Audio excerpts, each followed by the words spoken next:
Uma boa noite a todos, que Deus nos abençoe.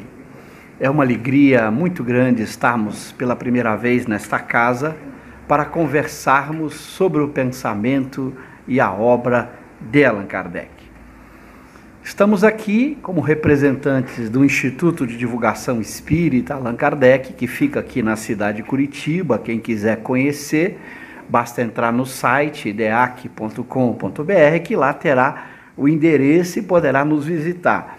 Dentro do IDEAC a gente divulga Allan Kardec para o mundo. A gente brinca que a gente é um pouco pretensioso. A gente não quer divulgar Kardec apenas para o Brasil. Por isso os nossos projetos são multilínguas. A Kardecpédia está em 4 idiomas: português, inglês, francês e espanhol.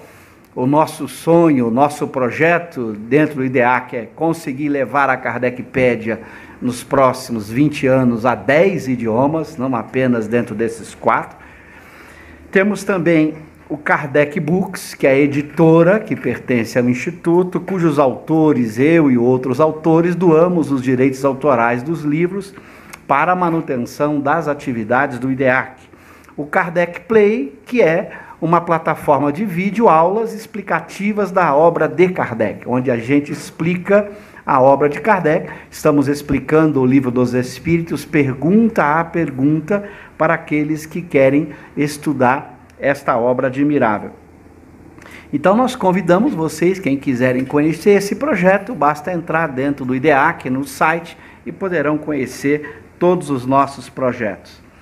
A atualidade da obra, o que é o Espiritismo? Esse tema é muito importante neste ano de 2019, porque esta obra foi lançada em sua primeira edição, como vamos estudar aqui, em junho de 1859. Portanto, este é o ano em que ela está completando 160 anos.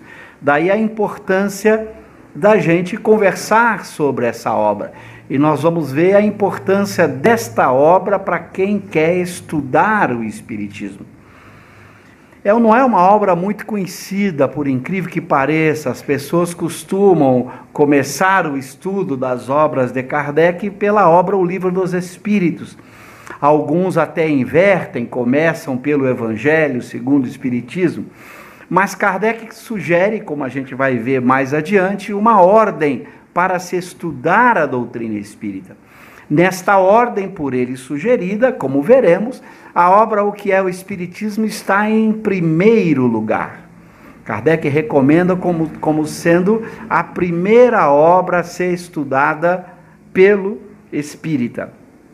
A edição que trabalhamos e que vamos mostrar aqui rapidamente a sua estrutura, o que contém essa obra, os seus capítulos, para provocar, para quem não conhece, sair daqui, comprar essa obra, se gosta de ler em papel, ou na própria Kardecpédia, gratuitamente, pode baixar a obra, ou pode estudar dentro da própria Kardecpédia. Então, Kardec lança uma primeira edição em junho. Era uma obra muito pequena. A gente tem na Kardecpédia apenas em francês essa obra para download, quem quiser conhecer a primeira edição. Depois ele faz uma terceira edição em janeiro de 62, em que ele faz uma revisão e ele muda um pouco a obra.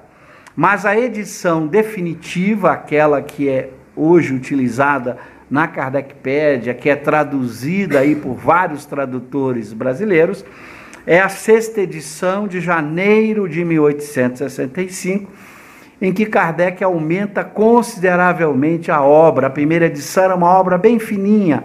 O que é o Espiritismo tem mais de 200 páginas, então é uma obra mais extensa que ele ampliou, remodelou para nos legar o que nós temos hoje para estudo. E é esta obra de janeiro de 65 que nós vamos examinar aqui, extraindo alguns pontos importantes para a nossa reflexão. A obra foi tão importante na época que mesmo no ano de 1869, em janeiro, ela já tinha traduções tanto para a língua polonesa quanto espanhola.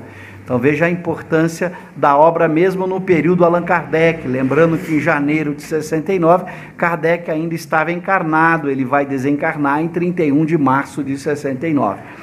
Mas essa obra teve uma repercussão muito importante no movimento espírita da época, e a gente espera que na comemoração destes 160 anos, a gente possa dar também a importância que essa obra merece. Vejamos então a estrutura desta obra. Esta obra ela tem um preâmbulo, um prefácio, em que Allan Kardec vai, no prefácio, além de apresentar a estrutura da obra, como a obra será dividida e o que ela contém, Allan Kardec vai responder à pergunta, como veremos mais na frente, o que é o Espiritismo. Então essa pergunta, o que é o Espiritismo? Ele já vai dar a resposta no prefácio, no preâmbulo da obra, para que o leitor já soubesse o que ele vai encontrar na obra. Então ele já dá a resposta sintética do que é o Espiritismo. Como nós vamos ver, ele vai apresentar duas definições do que é o Espiritismo, que são as definições mais completas sobre o que seja verdadeiramente o Espiritismo. Claro que vocês iriam perguntar, mas então para que ele fez o resto da obra? Para explicar e justificar por que a resposta era aquela que ele já deu no prefácio. Então ele começa respondendo no prefácio para que o leitor saiba o que ele vai encontrar mais adiante ao longo da obra. Depois ele tem um capítulo 1, que vamos entrar daqui a pouquinho, chamado Pequena Conferência Espírita, em que Allan Kardec vai fazer num formato didático muito relevante, que são os diálogos. Isso é algo muito importante, porque quando a gente está estudando uma doutrina científico-filosófica como o Espiritismo, Kardec procurou ajudar o leitor, fazer com que o leitor encontrasse um certo prazer na leitura da obra. Este prazer que você encontra lendo diálogos. Na história do pensamento humano, existem duas formas didáticas de apresentar uma doutrina científico-filosófica, que são as formas mais atraentes, mais agradáveis de se apresentar uma doutrina rica e profunda como o Espiritismo. A primeira delas é a forma de diálogo, que foi mostrado e inaugurado nos famosos diálogos de Platão, quando Platão vai apresentar suas ideias e o pensamento de Sócrates na forma de diálogos. Ler um diálogo é algo agradável, porque são personagens conversando. Então isso faz com que você tenha um certo prazer ao ler esse tipo de obra. Aproveitando esse formato de diálogos, eu também escrevi 2 livros, O Espírito e Matéria e Os Espíritos e os Homens, no formato do diálogo, aproveitando um pouco esta dica que Kardec nos deixa, que veio já de Platão, de que escrever no formato do diálogo tende a ser mais agradável para o leitor. Por isso, começar por essa obra é importante, porque você começa com diálogos, que nós vamos ver daqui a pouquinho como esse diálogo se estruturou. Depois ele vai apresentar as chamadas noções elementares de Espiritismo. Ele vai fazer um apanhado geral daquilo que é o Espiritismo, daquilo que o Espiritismo trata. A seguir, na terceira parte e última da obra, ele vai mostrar como o Espiritismo pode ser aplicado na solução de alguns problemas que o Espiritismo soluciona. Então veja que é uma obra extremamente agradável, porque ela, na forma do diálogo, nós vamos ver, ele vai explorar as divergências que foram colocadas contra o Espiritismo, depois ele apresenta as noções fundamentais do Espiritismo, para depois fazer aplicações dessas noções, respondendo problemas muito importantes. As duas formas, tanto de noções elementares quanto de solução de problemas, Kardec adotou a segunda forma didática mais adequada para isso, que são perguntas e respostas. Então veja a inteligência dele. Começa a obra com diálogos, que é muito agradável. Continua com perguntas e respostas, que também é muito agradável. Então com isso o leitor tem uma forma agradável de rapidamente ter uma visão geral do que é o Espiritismo. Por isso a gente recomenda sempre que a gente comece os estudos pelo que é o Espiritismo. A Lília, minha esposa, a gente tem por hábito sempre ter algum exemplar de um livro do que é o Espiritismo na bolsa, quando a gente viaja e encontramos alguém nas nossas atividades profissionais ou mesmo espíritas que querem conhecer o Espiritismo, a gente dá de presente a obra do que é o Espiritismo. Porque realmente é muito agradável começar pelo que é o Espiritismo. E você começa bem, você começa seguro, preciso, a partir do seu melhor autor, que é Allan Kardec. Então aí fica a recomendação: quem não estudou essa obra, quem já está há muito tempo na casa espírita, já leu outras obras de Kardec, não estudou essa obra, volte, pegue essa obra e recomece estudando a obra, o que é o Espiritismo. Você vai ver a importância dessa obra para quem quer conhecer Espiritismo, para jovens, para as pessoas que nunca ouviram falar, para aquele amigo, aquele vizinho, aquele parente que pergunta para você: mas isso aí, você está envolvido com o Espiritismo, o que é isso? Dê de presente essa obra, o que é o Espiritismo, e vocês vão ver o resultado. É extremamente agradável a leitura dessa obra por qualquer pessoa, por qualquer idade que a pessoa tenha. Não precisa ter nenhuma formação universitária para estudar essa obra tão admirável de Kardec. Agora o que eu vou fazer é explorar um pouquinho também a estrutura dessas três partes, só para a gente ter uma ideia do que elas têm como conteúdo. Primeiro, o conteúdo dos diálogos.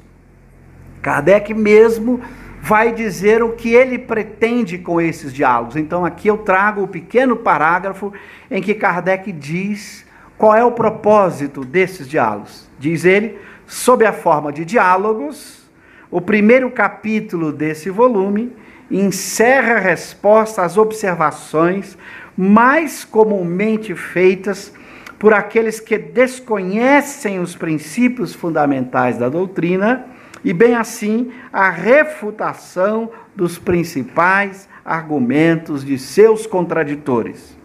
Esta forma nos pareceu a mais conveniente por não ter a aridez da dogmática. Então veja a preocupação didática para que não fosse uma obra árida, densa, de um texto corrido, que é a forma dogmática, em que você vai tratando num texto corrido as ideias. Ele preferiu a forma do diálogo, com dois propósitos que ele deixa claro aqui. Primeiro, responder às observações de quem não sabe nada de Espiritismo, quem nunca ouviu falar, e que vai fazer questões, fazer perguntas. Então ele vai responder a essas observações por meio dos princípios fundamentais do Espiritismo. E depois ele vai refutar os principais argumentos daqueles que foram contra o Espiritismo ou são contra o Espiritismo. Quando o Espiritismo surgiu, vários se manifestaram propondo explicações diferentes para os fenômenos espíritas. Tentaram se opor ao pensamento de Kardec. E Kardec então vai dividir esses diálogos em três grandes diálogos que são importantes. O crítico vai ser um diálogo em que ele vai tratar de responder a essas dúvidas preliminares que as pessoas tenham sobre os princípios fundamentais. Então ele vai atacar essas dúvidas iniciais que todo mundo tem, questões e dúvidas que a pessoa tenha quando ouviu falar do Espiritismo, sobre o que são os espíritos, como dá a sua interação. Depois ele vai atacar objeções muito fortes colocadas pelo cético, lembrando que o cético é aquele que não acreditava nem nos fenômenos espíritas, nem na doutrina espírita. Então ele precisa responder às objeções que foram levantadas pelos céticos. Objeções tentando explicar os fenômenos espíritas por meio da proposta materialista, de que não tem alma, não existem espíritos. Então ele tenta atacar essas questões e vai mostrar, como ele já o fizera na introdução de O Livro dos Espíritos, de que a doutrina espírita é a única que dá conta de explicar todos os fenômenos espíritas e que vai responder a todas as indagações que se faz a partir dos fenômenos espíritas. E depois ele vai responder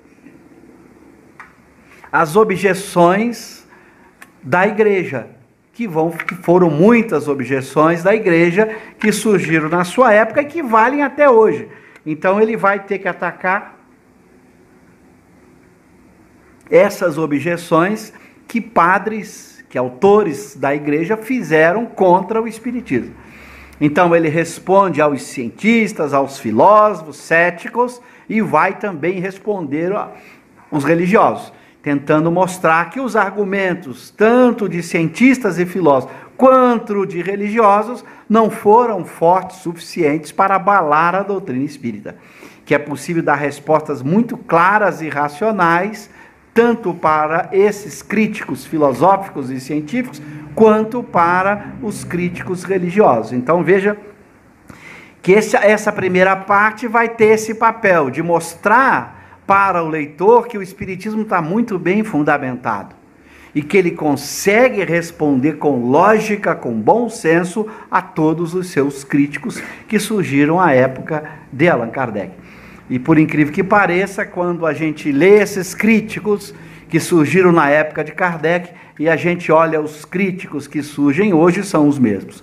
Eu falo que nem criatividade na crítica a gente encontra. Repetem as mesmas críticas que Kardec já havia enfrentado no século XIX, aqui no que é o Espiritismo, na introdução de O Livro dos Espíritos e no capítulo 2 Sistemas lá de O Livro dos Médiuns. Então, as respostas que Kardec dá aos críticos permanecem atuais. Você vai encontrar aí na internet, por parte daqueles que criticam o Espiritismo, críticas que Kardec já havia respondido nessas obras, em particular na obra O que é o Espiritismo. Então, o leitor que começa a ler já está se preparando para saber que o Espiritismo é uma doutrina racional, séria, muito bem construída. Então, isso dá para ele uma certa tranquilidade. Ele não vai ler um livro místico, com invencionice, um livro com ideias esquisitas. Não, as ideias estão muito bem fundamentadas, as críticas estão muito bem respondidas. Então, nessa primeira parte, agradável porque é feita na forma de diálogo, por outro lado, dá a você, ao leitor, uma tranquilidade de que ele vai encontrar dali para diante uma doutrina muito bem fundamentada, que é capaz de responder às críticas que foram feitas e que continuam sendo feitas por aqueles que não levam a sério o Espiritismo. Então, com isso, ele preparou o leitor. Agora vamos entrar na doutrina espírita. Respondi às críticas, mostro que ela está bem fundamentada e agora ele vai apresentar a doutrina espírita. No capítulo 2, ele faz aquilo que ele chamou de noções elementares de espiritismo. Elementar aqui não significa que elas são noções que depois vão ser modificadas ou que terão noções mais complexas. Não, não. Elementar aqui no sentido de que eles estão na base, são os elementos iniciais a partir dos quais você vai construir tudo mais. Então ele vai dizer, neste segundo capítulo, damos uma exposição sumária das partes da ciência prática e experimental, sobre as quais, na falta de uma instrução teórica completa, o observador novato deve fixar a sua atenção para poder julgar com conhecimento de causa. É aproximadamente um resumo de O Livro dos Médiuns. Nós vamos ver que ele preferiu, nessa segunda parte, apresentar o Espiritismo como ciência prática. Nós vamos discutir isso um pouco mais adiante, exatamente para que o leitor inicial percebesse como ele está bem construído como ciência. E quais são as leis fundamentais dessa ciência, quais são os princípios fundamentais dessa ciência. Por isso ele diz que esse capítulo 2 é como se fosse um resumo da obra O Livro dos Médiuns, que é a obra em que ele apresenta a ciência espírita de forma completa, com toda a teoria, com todo o detalhamento necessário para você estudar e compreender todos os fenômenos espíritas. Mas veja essa preocupação dele, ele já vai fazer um resumo dessa ciência, para que você, numa primeira leitura, saiba o que você vai encontrar em outras obras, em outros textos, que serão um aprofundamento noções elementares. E ele dividiu essa estrutura, esse segundo capítulo de noções elementares, em vários itens, para a gente ter uma ideia da abordagem que ele vai fazer. Depois de fazer observações preliminares sobre como ele vai desenvolver os diversos itens e como o Espiritismo vai ser construído, ele vai escolher alguns temas importantes. Ele começa tratando dos espíritos, porque é o tema fundamental do Espiritismo, como a gente vai ver. Nós vamos ver que o conceito de Espiritismo nasce da ideia de espírito. O Espiritismo estuda os espíritos. Então é o elemento chave, o elemento mais importante da ciência espírita são os espíritos. Eles começam com esses espíritos, estudando o que é esse espírito. Depois ele aprofunda a interação do espírito com os homens, estudando a comunicação com o mundo invisível, de que maneira os espíritos se comunicam com os homens, o que vai ser desenvolvido com propriedade em O Livro dos Médiuns. Vai mostrar que essa interação dos espíritos com os homens tem uma finalidade, tem um objetivo, não é apenas um divertimento, um passatempo ou apenas uma mera construção teórica, mas tem um objetivo providencial muito importante, a forma como nós vamos entender o próprio sentido da nossa existência. Para que nós estamos aqui? Qual é o objetivo da nossa existência, já que somos espíritos imortais? Então nós vamos entendendo um pouco o papel de cada um de nós nesse universo extraordinário. Vamos entendendo o sentido da nossa existência, da nossa vida, e vamos respondendo as mais importantes questões filosóficas que o Espiritismo trata. Aí ele entra nos médiuns, que são exatamente as pessoas dotadas de faculdades para permitir essa interação dos espíritos com os homens. Vai discutir resumidamente os escolhos, as dificuldades, os problemas por trás da prática da mediunidade. Ela tem dificuldades, ela enfrenta uma série de questões que é importante a ser discutida, e ele vai fazer aqui um resumo, o que ele vai tratar depois longamente no Livro dos Médiuns, o problema das obsessões, o problema da identidade dos espíritos, os processos de comunicação dos espíritos com os homens, que sofrem uma série de interferências. Então ele vai tratar resumidamente desses escolhos, depois vai discutir rapidamente sobre a qualidade dos médiuns, deixando claro que você tem uma discussão sobre a faculdade mediúnica e sobre valores morais como coisas distintas. O indivíduo pode ter uma excelente faculdade mediúnica e ser uma pessoa não moralizada, não há uma relação direta entre a faculdade mediúnica e a moral, mas a relação direta será entre a faculdade e o uso dela. Quer dizer, se você é moralizado, você vai fazer um uso adequado dessa faculdade mediúnica. Depois, é claro, ele vai discutir o charlatanismo, que é a falsa faculdade mediúnica, quando, na verdade, o fenômeno mediúnico não está presente, mas tem exatamente aí a enganação. Depois ele discute a identidade dos espíritos, um tema que vai ser aprofundado num capítulo de O Livro dos Médiuns com esse título, a identidade. Não é fácil o problema da identidade dos espíritos, porque Kardec vai comentar em O Livro dos Médiuns que há inclusive falsários no mundo espiritual como usar na Terra. Então você não pode confiar nem na assinatura. E há exemplos, a gente tem na Kardecpédia, para baixar em francês, uma obra de um médium da Sociedade Espírita de Paris, o tempo de Kardec, Sr. Rose, que psicografou muitas mensagens de vários espíritos, com assinatura de Espírito de Verdade, Lamennais, Santo Agostinho, São Luís, e ele publicou em livros. Kardec recusou várias dessas mensagens. Embora quando ele estava na Sociedade de Paris, ele recebeu várias mensagens desses espíritos também. E a assinatura era a mesma. Então Kardec aceitou várias mensagens que esse médium recebia na Sociedade Espírita de Paris, como autênticas, genuínas, e recusou outras. O médium era o mesmo, a assinatura era a mesma. Então Kardec vai, nesse capítulo da identidade, mostrar que você não tem nenhuma garantia séria, a não ser analisando a qualidade do texto. Você vai julgar o texto por sua qualidade. E vai no Livro dos Médiuns usar, inclusive, uma frase que a gente usa na nossa editora Nobiltá: nobreza obriga, que é uma frase, alguns atribuem a Michel Montaigne, que foi bem anterior a Kardec, que viveu no século XVI na França. Essa frase Kardec usa porque, se houver assinatura de um espírito elevado, por exemplo, Santo Agostinho, se a assinatura foi Santo Agostinho, que foi um grande filósofo, quando viveu no século IV da era cristã, um homem admirável por suas virtudes, se o espírito assina Santo Agostinho e a mensagem, por exemplo, tem erros de filosofia, não é Santo Agostinho.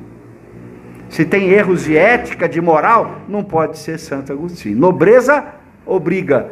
Se for um espírito nobre, o texto tem que refletir a sua nobreza. Então, no capítulo da identidade, Kardec vai mostrar que o único controle que a gente tem é pela qualidade do texto. Não adianta você, o médio é o mesmo, a assinatura é a mesma. Esqueçam. Esse exemplo que eu dei do Rose, o Rose era um dos médios que, quando estava na Sociedade Espírita de Paris, recebia o Espírito de Verdade, Jesus. Recebeu várias mensagens do Espírito de Verdade que Kardec aceitou. E recebeu muitas outras que Kardec recusou. A mesma assinatura, o mesmo médium. Então, o único jeito de você, de fato, saber da qualidade da mensagem é analisando o texto. A assinatura passa a ser secundária na análise do conteúdo. Você tem que mergulhar no conteúdo. As contradições, Kardec discute que uma doutrina séria como o Espiritismo não pode ter contradições. Os espíritos superiores não se contradizem. Então, se tem um pensamento que afirma tal coisa e outro que nega aquilo, não pode ser um espírito superior que não entra em contradições. E é importante esse tema das contradições. A gente tem vários seminários nossos em que a gente aborda que o Espiritismo é uma doutrina que não contém contradições, que você tem que desconfiar das contradições que surjam, porque é uma doutrina solidamente construída e que não tem, portanto, pensamentos que entram em contradições entre si. E depois ele termina analisando as consequências do Espiritismo. Se você conhece agora a ciência espírita, que consequência você pode extrair daí? Nós vamos ver, se der tempo, eu vou pegar um pedacinho das consequências para você ver que muda a forma como você vai encarar a vida. Então, mais adiante eu discuto que esse é um tema muito importante. E daí? Eu tenho uma ciência espírita bem construída. E daí? Quais as consequências dessa ciência agora? Então, nós vamos rapidamente passar mais adiante. Depois, então, no terceiro e último capítulo dessa obra, que é a solução de alguns problemas pela doutrina espírita, Kardec diz o seguinte: no terceiro capítulo, publicamos um resumo de O Livro dos Espíritos. Olha que coisa curiosa, o segundo capítulo é um resumo de O Livro dos Médiuns, porque é a ciência. O capítulo seguinte é um resumo de O Livro dos Espíritos, onde a filosofia está colocada de uma maneira muito forte. Depois eu vou explicar até porque essa ordem, porque ele primeiro aborda a ciência e depois apresenta questões mais filosóficas. Daqui a pouco eu entro para explicar por que ele adotou essa ordem.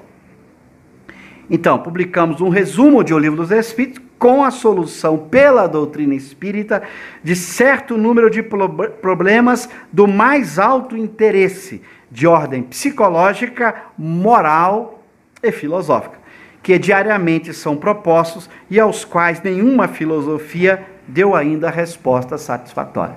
Então, o que ele vai fazer na terceira parte? Vai fazer uma aplicação da ciência espírita na análise de problemas de ordem psicológica, moral e filosófica. Aqui, psicológica é muito importante, porque se você pega a etimologia da palavra psicologia, psique mais logos, essa etimologia remete à alma. Então, psicologia é o estudo da alma, é a ciência da alma. Eu costumo dizer que eu só conheço uma ciência da alma: o Espiritismo. Porque o que aconteceu com as psicologias ao longo da história, pelo menos aquelas que são consagradas nas academias, nos cursos de psicologia, São todas psicologias materialistas. Embora usam o nome psicologia, na verdade elas estudam a mente, o comportamento, não a alma. Porque essas psicologias sequer admitem a alma. Muito pelo contrário, eles falam que a mente é um produto do cérebro, que morre quando o cérebro morre. Então eles são, na verdade, estudos materialistas do comportamento humano. Não são genuinamente psicologias no sentido etimológico da palavra. São psicologias num outro sentido de estudo da mente, do comportamento, mas a única ciência verdadeiramente psicológica, ou seja, a ciência que trata da alma como ser pensante que sobrevive à morte do corpo, a única que existe, bem construída, é o Espiritismo. Então isso é importante, por isso que Kardec vai entrar em problemas psicológicos, são problemas que envolvem a alma, não problemas que envolvem uma mente produto de um cérebro, como é a visão dos materialistas. Essa diferença parece importante, mas ela é essencial. O Espiritismo e o materialismo são doutrinas totalmente antagônicas, porque elas partem de um princípio comum totalmente diferente. O princípio fundamental do materialismo é que tudo é matéria ou propriedades da matéria. Então a mente é propriedade de um cérebro, de um corpo. Se você quiser olhar a mente como propriedade do corpo como um todo, por conta do sistema nervoso como um todo, não apenas do cérebro, mas pouco importa. Na visão do materialismo, o pensamento, o desejo, o sentimento, as emoções, a vontade, tudo isso são propriedades de uma mente que é uma propriedade de um corpo físico. Isso é materialismo. Para o Espiritismo, desejos, sentimentos, vontade, pensamento, memória, percepção, tudo isso são propriedades exclusivas da alma. É a alma que percebe, não é o corpo. É a alma que sente, não é o corpo. É a alma que pensa, é a alma que deseja, é a alma que tem memória, é a alma que tem vontade. Isso é Espiritismo. E esta alma não é o corpo. Não tem nada a ver com o corpo. Ela se usa de um corpo para expressar sua existência no mundo corporal. O corpo é mero vestimenta que ela troca à vontade ao longo das diversas encarnações. Então essa tese primeira cria uma barreira intransponível entre materialismo e espiritismo. Não dá para juntar os dois. São teses antagônicas. Ou você aceita que a alma é imortal, ela é a responsável por todos os fenômenos mentais, ou então você acha que é a matéria, o cérebro, o corpo, que cria uma mente que produz tudo isso. Então são dois pontos de vista totalmente antagônicos. Então não é possível conciliar materialismo com espiritismo. São doutrinas absolutamente opostas. Por isso que Kardec vai dizer na introdução de O Livro dos Espíritos, que o Espiritismo é o mais terrível antagonista do materialismo. Se vocês duvidarem, quem tem aí a Kardecpédia, é só botar assim, antagonista do materialismo, no buscar da Kardecpédia, que vocês vão achar lá o texto onde Kardec cita esta frase. Aliás, a gente brinca que a Kardecpédia faz com que todo mundo que fala de Kardec tome mais cuidado. Porque basta você ir na lupa, no buscar, botar a frase que foi dita. Como ali estão todas as obras de Kardec, se você achar ali o pensamento, se você não achar, Kardec não disse. Então, a Kardecpédia nos obriga a ter muito cuidado nas citações, porque ela contém todas as obras que Kardec escreveu. Mas é importante essa diferença para que a gente entenda que não há uma forma de conciliação. A gente respeita as psicologias materialistas do mundo, mas não tem nada a ver com o espiritismo. O espiritismo trata da alma. As psicologias freudianas, junguianas, todas elas têm um pressuposto materialista que o espiritismo não tem. O espiritismo, quem pensa é a alma, quem sente é a alma, quem deseja é a alma, quem tem memória é a alma, quem percebe é a alma, etc, etc. A alma é a única causa dos fenômenos mentais. O corpo interfere, bloqueia, impede a expressão, mas não é a causa de nenhum fenômeno mentais. É claro que se tiver um psicólogo materialista, certamente ele poderá discordar, porque se ele adota a tese materialista, obviamente ele discorda da tese espírita. Mas é importante que a gente saiba o que é o espiritismo, o que ele nos diz e de que maneira ele trata a questão da alma. Essa terceira parte, Kardec vai então, já que ele vai solucionar alguns problemas, ou seja, ele vai aplicar a ciência espírita agora para solucionar problemas psicológicos, filosóficos e morais, ele vai então pegar 4 grupos de problemas. Primeiro, a questão da pluralidade dos mundos. Aqui entra o problema das diversas existências corporais dos espíritos nos diversos mundos. Que os planetas do universo são lugares em que os espíritos habitam e que vão ao longo do tempo conquistando toda a sua experiência, todo o seu conhecimento. Aí ele vai discutir agora um problema sério, que é o problema da alma. A alma como espírito encarnado no corpo, como ele vai discutir. Se a alma é espírito encarnado num corpo, esta é uma visão. A outra visão que nós vamos ver é a alma apenas como ser pensante. Kardec utiliza 3 conceitos de alma nesta obra. Se der tempo eu apresento esses 3 conceitos. Ele utiliza 3 conceitos. A alma como apenas ser pensante, a alma como espírito encarnado e a alma como sinônimo de espírito. Então você vai encontrar na obra e de acordo com o contexto você tem que saber. Ele está falando aqui de alma como sinônimo de espírito, e está falando de alma só como a parte pensante, ou seja, a alma mais perispírito é que seria o espírito.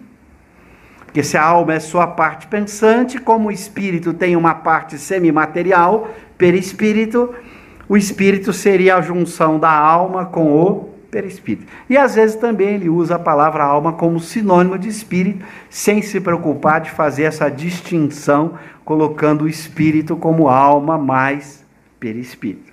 Bom, então ele vai discutir a questão da alma e vai discutir agora 2 momentos desta alma ou espírito. O momento durante a vida terrena e depois da morte do corpo, que é o que nos interessa. Esse espírito, essa alma, quando está no corpo, quais as questões que se colocam? Esquecimento do passado, limitações corporais, genialidade, idiotia, fenômenos de emancipação da alma, o que ocorre quando a alma está vivendo no mundo corporal. E a alma depois da morte?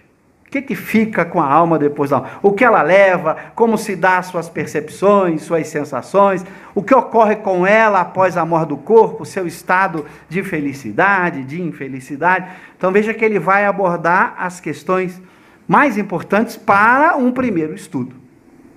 Então a pessoa vai entender o que é a alma, vai perceber como ela vive no corpo quando é encarnada e quais são as condições de vida após a morte do corpo. Com isso ele fez uma síntese das principais questões que ele vai aprofundar nas outras obras.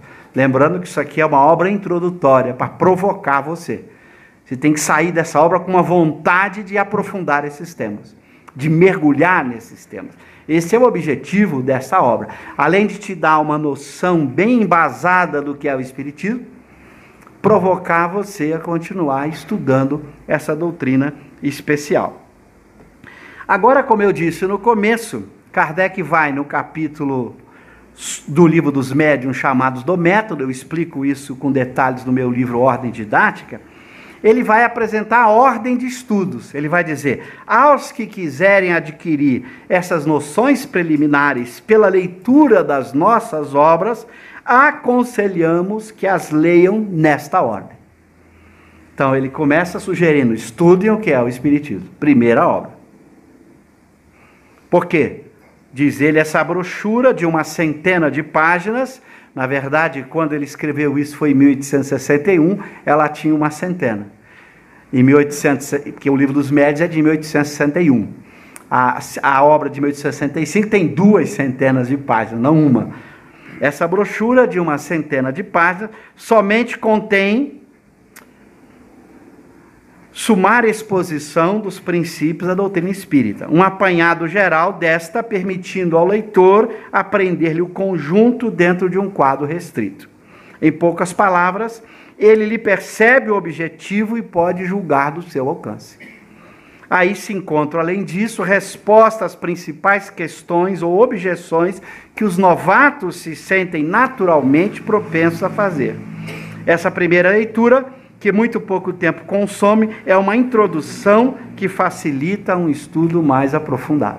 Veja a lógica dele. Já aqui, ao apresentar a obra. Então, daí a importância, novamente, de vocês começarem por essa obra. Certamente aqui tem uma livraria espírita, quem gosta de ler em papel, aproveita, saem daqui, compre a obra, que vocês vão sair ganhando e muito com o estudo dessa obra. Depois, na ordem seguinte, é o Livro dos Espíritos. Por quê? Porque o Livro dos Espíritos contém a doutrina completa, como ele vai dizer no segundo parágrafo da introdução de O Livro dos Espíritos. E como eu explico no meu livro Ordem Didática. Ali está toda a doutrina nos seus diversos aspectos. Prontinha, completa em seus princípios fundamentais. Não falta nenhuma lei básica, nenhum princípio fundamental do Espiritismo. Todos estão nesta obra. Depois as outras obras, aqui ele recomenda o Livro dos Médiuns, não colocou as outras, a Gênese, o Céu, o Inferno e o Evangelho, porque elas seriam escritas depois que ele escreveu isso aqui. Ele escreveu isso aqui em 1861. A obra, o livro do Evangelho segundo o Espiritismo vai ser de 64, o Céu e o Inferno vai ser de 1865 e a Gênese de 1868. Mas era só completar ali o Livro dos Espíritos, o Livro dos Médiuns, depois o Evangelho segundo o Espiritismo, o Céu e o Inferno e a Gênese. Com isso você daria conta de estudar todas as obras fundamentais e, por último, a Revista Espírita. Isso é muito importante, porque muita gente acha que basta estudar o chamado Pentateuco Espírita, os 5 livros fundamentais, para você estar bem formado em Espiritismo. Não é verdade. Você tem que estudar o que é o Espiritismo, depois os 5 livros fundamentais, depois os 12 volumes da Revista Espírita. A Revista Espírita é fundamental, são 12 livros do tamanho da obra o que é o Espiritismo. É a maior produção espírita de Allan Kardec, a Revista Espírita. Ali ele aplica o Espiritismo nas mais diversas circunstâncias da vida, orienta o movimento espírita, discute centenas de fenômenos espíritas e mostra como o Espiritismo os explica vários princípios do Espiritismo que estão no Livro dos Espíritos, explicações que você não vai encontrar em outras obras. Às vezes você está com uma dúvida numa questão do Livro dos Espíritos e Kardec explica essa dúvida na Revista Espírita. Ele responde dúvida dos leitores sobre o que está nas outras obras. Então, é uma das obras mais importantes para que você possa compreender as outras obras. Eu diria que sem a Revista Espírita, o nosso conhecimento fica incompleto, porque a gente tem dificuldade de o Livro dos Espíritos extrair tudo. A gente precisa de ajuda, de uma pessoa que vai desenvolvendo os princípios, complementando os princípios, explicando os princípios com exemplos, e ele vai fazer isso, além das outras obras, na Revista Espírita. Então eu costumo dizer, você tem 23 livros de Kardec para estudar. Se debruce sobre esses 23 livros. E não venha dizer que é muito, não. Se você pegar aí romances na literatura espírita, ou romances fora da literatura espírita, são centenas de livros. Nós estamos falando em 23. Então, quem quiser ter uma visão ampla do Espiritismo, deverá se debruçar sobre essas 23 obras. Por isso, na Kardecpédia tem as 23 de graça para você estudar. Nem pagar você precisa. Basta você estar conectado à internet, você tem todas lá para estudar. E ligadas entre si, uma ajudando a estudar a outra. Por exemplo, você está na pergunta número 10 do Livro dos Espíritos. Pode o homem compreender a natureza íntima de Deus? Não. Falta-lhe para isso um sentido. Mas o que é isso? Que sentido que falta? Lá na Kardecpédia, você clica em itens relacionados, ele abre um texto da Gênesis em que Kardec explica a pergunta número 10. Pergunta número 2, o que se pode entender por infinito, que não tem começo nem fim? O desconhecido, tudo que é desconhecido é infinito. Que história é essa de que tudo que é desconhecido é infinito? Clica na Kardecpédia, mostrar itens relacionados. Essa pergunta número 2 é remetida por um artigo da Revista Espírita, onde Kardec explica essa questão. Então você pode estudar todas as obras relacionadas entre si. Eu falo desculpa, não tem como dar hoje. Só se você não está conectado à internet. Se tiver, você tem tudo de Kardec de graça para estudar. Não adianta desencarnar e pretextar que não teve tempo ou dinheiro. Está tudo fácil. Não precisa nem sair do quarto nem da cama. Como eu brinco que hoje a maledicência ficou fácil demais, né? Eu sempre brinco que na minha época de jovem, para a gente ser maledicente dava um pouco de trabalho, porque a gente tinha que sair de casa, procurar o vizinho, ou ir para a praça, ficar andando lá para ver se encontrava os amigos, para falar mal dos outros. Hoje você tem um tal de Zap aí, ou de Facebook, que a pessoa no escuro espalha a fofoca. Para fazer nada. Ali espalhou rapidamente para milhares de pessoas. Então, mesma coisa, para você estudar Espiritismo, basta estar sentadinho lá no seu quarto. Kardecpédia tem aplicativo para o celular, de graça, tanto para o celular Apple, quanto para os outros celulares que usam o Google, o Android. Então, vocês conseguem de casa baixar. E outra coisa, baixou, não gasta nem a internet, que depois que baixou você usa até sem estar conectado. Então nem vão alegar que estão consumindo a banda que vocês querem usar para o Facebook. Só vai consumir a banda uma vez, na hora que você baixar. Depois não consome mais. Então não tem desculpa para dizer que não tem condições de estudar as 23 obras de Kardec ali em língua portuguesa, embora ali estejam em francês, em inglês, em espanhol. E se você quiser comparar dois idiomas, ela compara e tudo mais. Mas você não tem desculpa para ler, para estudar essa produção admirável de Allan Kardec. Bom, agora rapidamente vamos responder à pergunta, depois que a gente fez aí uma síntese da obra e a importância dessa obra, vamos responder à pergunta que ele responde no preâmbulo. O que é o Espiritismo? Ok? Vamos ver a resposta que ele vai dar. Como eu disse, são duas respostas.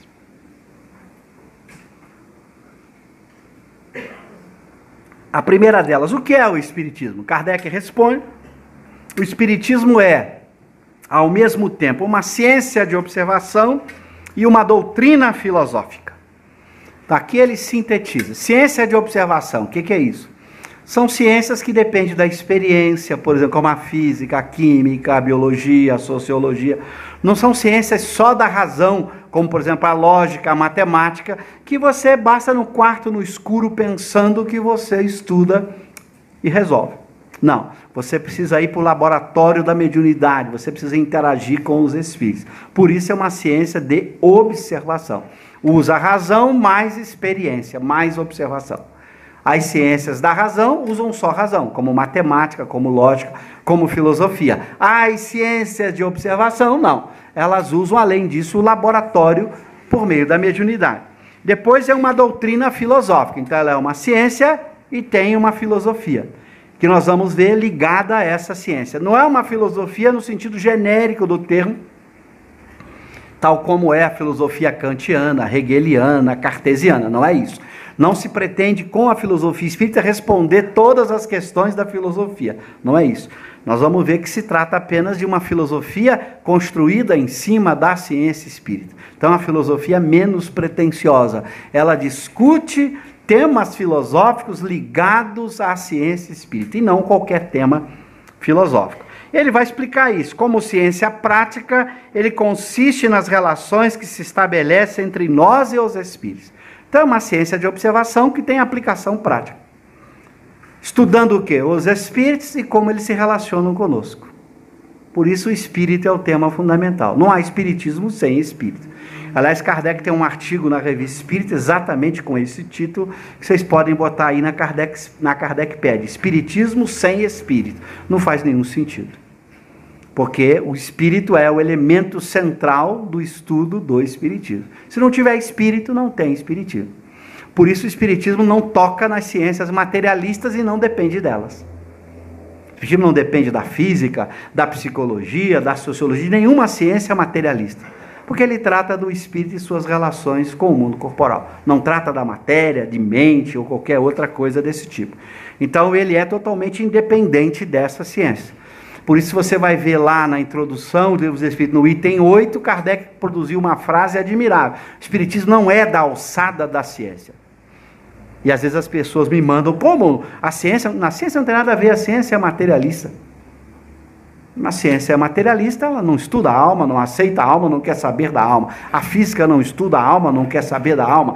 A biologia não estuda a alma, não quer saber da alma. E as diversas ciências estudadas nas academias não querem saber da alma. Então não tem nada a ver com o estudo do Espiritismo. O Espiritismo trata dos espíritos, que é a alma, e suas relações com os homens. E agora, como filosofia, compreende todas as consequências morais que dimanam dessas mesmas relações. Então, as relações entre os espíritos e os homens são estudadas pela ciência espírita. Mas quais as consequências desse estudo agora? Consequências do estudo dessa ciência. É a filosofia espírita. Eu costumo dizer, mais modernamente, que o Espiritismo seria chamado hoje de uma filosofia de uma ciência. Cuidado, eu não estou falando filosofia da ciência. Filosofia da ciência é uma área da filosofia que discute o método científico, a verdade científica, o que é ciência. Não é isso. O Espiritismo não discute o que é ciência, o método científico, nada disso. Filosofia de uma ciência é uma filosofia construída a partir de uma ciência. Na época de Kardec, no século XIX, essa nomenclatura não era usada, não existia. Depois começa a surgir filosofia da matemática, é uma filosofia construída em cima da matemática. Filosofia da física ou da mecânica quântica, uma filosofia construída em cima daquela ciência chamada mecânica quântica. Filosofia da biologia e etc. Então, as filosofias de uma ciência são mais modernas, são posteriores a Kardec, com exceção da matemática, que já havia gerado filosofias da matemática já no século XIX. Então, o Espiritismo é uma filosofia de uma ciência. São as implicações filosóficas, as análises filosóficas, as consequências filosóficas extraídas da ciência espírita. Por isso, a filosofia espírita não estuda tudo. Não é, portanto, um sistema filosófico como faz Kant, Hegel e Descartes, como eu citei, que abordam todas as questões filosóficas. O Espiritismo não aborda todas as questões. Mas, pelo menos, trata daquelas que nos interessam mais que todas as outras, que são as questões ligadas à alma. O que eu sou, como fui criado, para onde eu vou, o que acontece comigo, etc, etc. Então, questões sobre a alma, a filosofia espírita responde a partir da ciência espírita, que são as questões mais importantes. Eu costumo dizer que não tem para mim ciência nem filosofia mais importante que o Espiritismo. Por quê? Porque as outras ciências tratam de quê? Desse corpinho aqui que vai apodrecer, estragar e morrer. É legal, é legal. Eu sou físico, fiz física e matemática, tenho informação. É bacana estudar física. Tá, bacana, legal conhecer a matéria. Mas é muito mais importante saber o que eu sou verdadeiramente. Eu não sou matéria, eu sou uma alma. O que vai acontecer comigo? Qual é o meu estado de felicidade ou infelicidade futura? Isso é mais importante, porque a vida do espírito é mais importante que a vida no corpo. O corpo vai acabar mesmo. Por mais teimosa que seja a pessoa, por mais que ela se agarre ao corpo, ele vai embora. Não tem jeito de fazer com que o corpo continue. Ele acaba. Mas você não é o corpo. Você é uma alma. O corpo é uma mera vestimenta. Então, a ciência espírita vai tratar das questões mais importantes para todos nós, que nós deveríamos nos preocupar muito mais. Porque o tempo de vida no corpo, mostra Kardec na revista, em várias outras obras, é muito curto. Nós passamos 80 anos, 100 anos aqui, e milhares de anos na erraticidade, na vida após a morte do corpo. Aí você se preocupa tanto em viver 80 anos aqui, cuidando excessivamente do corpo, e depois você tem centenas de anos do lado de lá, frustrado, porque se agarrou tanto à matéria e cuidou pouco da alma. Enquanto você vai viver muito mais tempo na erraticidade até encarnar de novo. Os intervalos entre as encarnações vão aumentando cada vez mais. E quanto mais o espírito evolui, maior ainda é o intervalo. A vida não é a vida no corpo, a vida é a vida da alma. Nós não fomos criados para viver em mundos materiais grosseiros, com doenças, com limitações orgânicas, com bloqueios físicos. Não fomos criados. Deus foi muito bom. Deus nos criou como almas imortais para vivermos num mundo muito mais espetacular do que um mundo em que o corpo adoece, a gente vai ficando cansado, fraco, o tempo passa, a gente olha no espelho e a gente descobre a beleza da vida todas as vezes que a gente olha no espelho. Eu brinco, o exercício de olhar no espelho é extraordinário. Porque cada vez que você olha no espelho, você vê o quê? O corpo indo embora. Aí você diz, nossa, graças a Deus que eu não sou o corpo. E você diz alegremente, Senhor, graças a Deus que eu sou uma alma imortal. Esta vestimenta está se desgastando. No primeiro dia em que a criança nasce, ela já começa a morrer. Porque vida e morte no corpo é um processo constante. Até que a morte definitiva no corpo acontece. E a alma sai feliz. Kardec vai na revista e em várias outras obras usar uma metáfora curiosa sobre a vida no corpo. Ele diz que a vida no corpo é uma prisão, que morrer é libertar-se dessa prisão. E tem gente que quer continuar preso, né? A gente respeita a pessoa que quer continuar presa ao corpo. Mas não é essa a proposta espírita, é de você olhar a vida de uma forma totalmente diferente. De você encarar a vida como uma realidade momentânea, a vida corporal, cuja realidade definitiva é as conquistas intelectos morais que você faz na vida. Tudo que a alma aprende, é isto é que vale a pena. Os valores intelectuais, artísticos, científicos e principalmente os valores morais. Porque na escala espírita, o mais importante para dar o primeiro salto evolutivo na escala espírita são os valores morais. O espírito sai da terceira ordem, a ordem que nós nos encontramos, para a segunda ordem, dando o primeiro salto evolutivo, mudando os valores morais. E é fácil, vocês já devem ter cansado de me ouvir aí em palestra, quando eu digo que é muito fácil saber se a gente está na terceira, que é o mais baixo nível evolutivo, ou na segunda, que é o intermediário. São só 3 ordens, viu, gente? É terceira, segunda e primeira. Tem gente que quando a gente faz essa palestra, vão dizer, mas não tem uma 4ª ordem, não. Tem gente que quer cair mais ainda, né?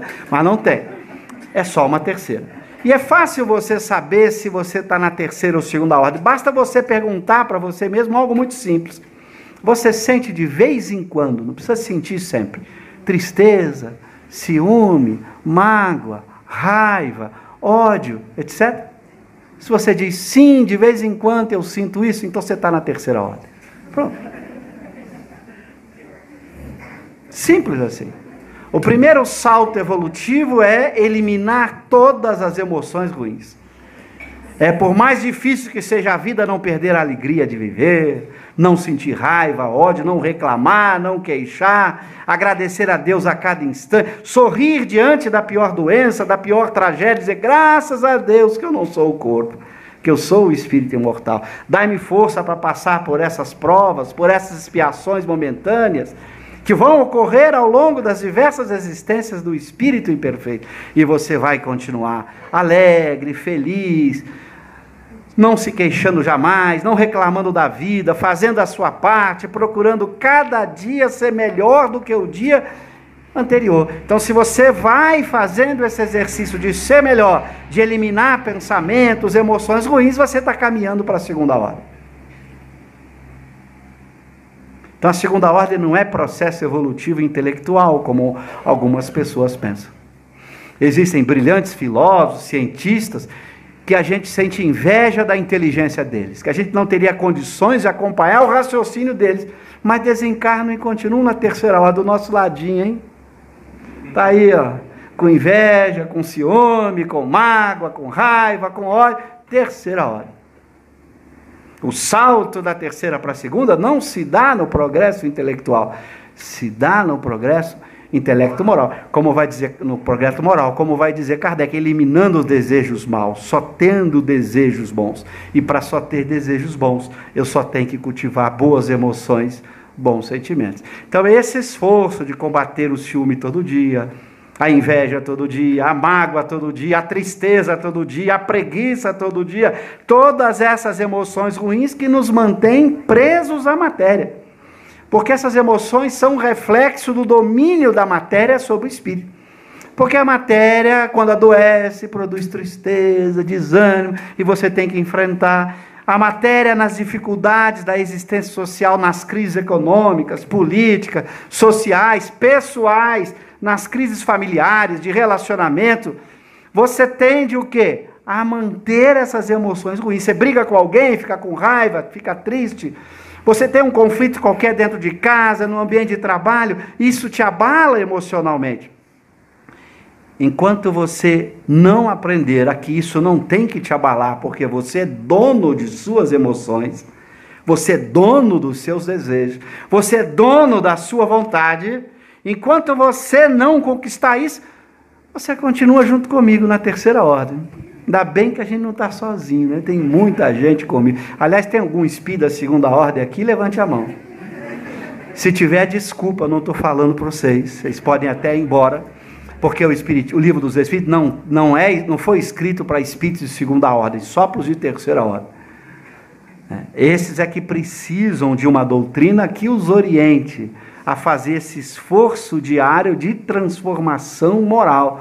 Lembra a definição kardeciana? Reconhece o verdadeiro espírita pela sua transformação moral e pelos esforços que emprega todo dia para vencer suas más inclinações, o ciúme, a inveja, a tristeza, a mágoa, a raiva.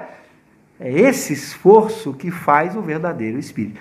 Então não é por saber de cor as perguntas do livro dos Espíritos, por ter decorado a Kardecpédia, nada disso constitui o verdadeiro espírito. Então não pense que aquele que domina toda a obra espírita vai chegar do lado de lá na segunda ordem. Se tiver emoções ruins, vai continuar na terceira ordem. E vai estar do seu ladinho lá. Ô cara, tu sabe o livro de cor, mas continua com ciúme, com inveja, com mágoa, com raiva, com ódio, com tristeza. Então seja bem-vindo aos mundos de provas e expiações.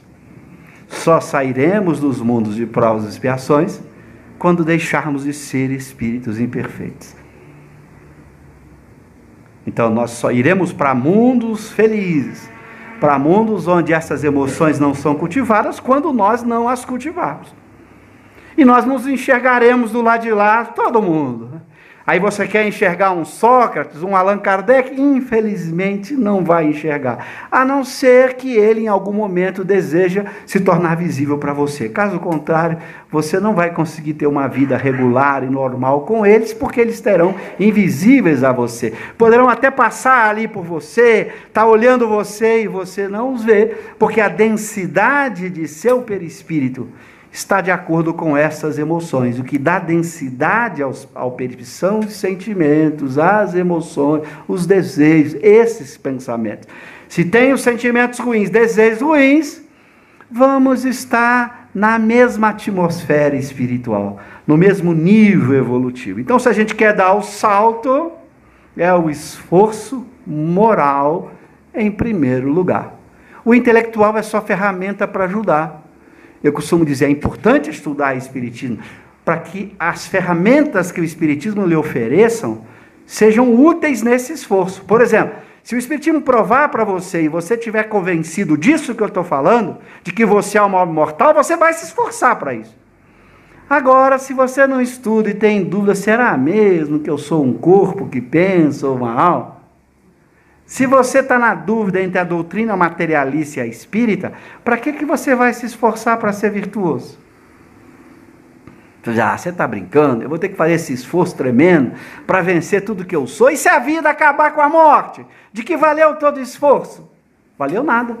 Por isso é que o materialista não tem estímulo para ser virtuoso. Ele até pode sê-lo por educação, porque acha que é importante, mas vai faltar sempre a ele esse estímulo da crença na imortalidade da alma.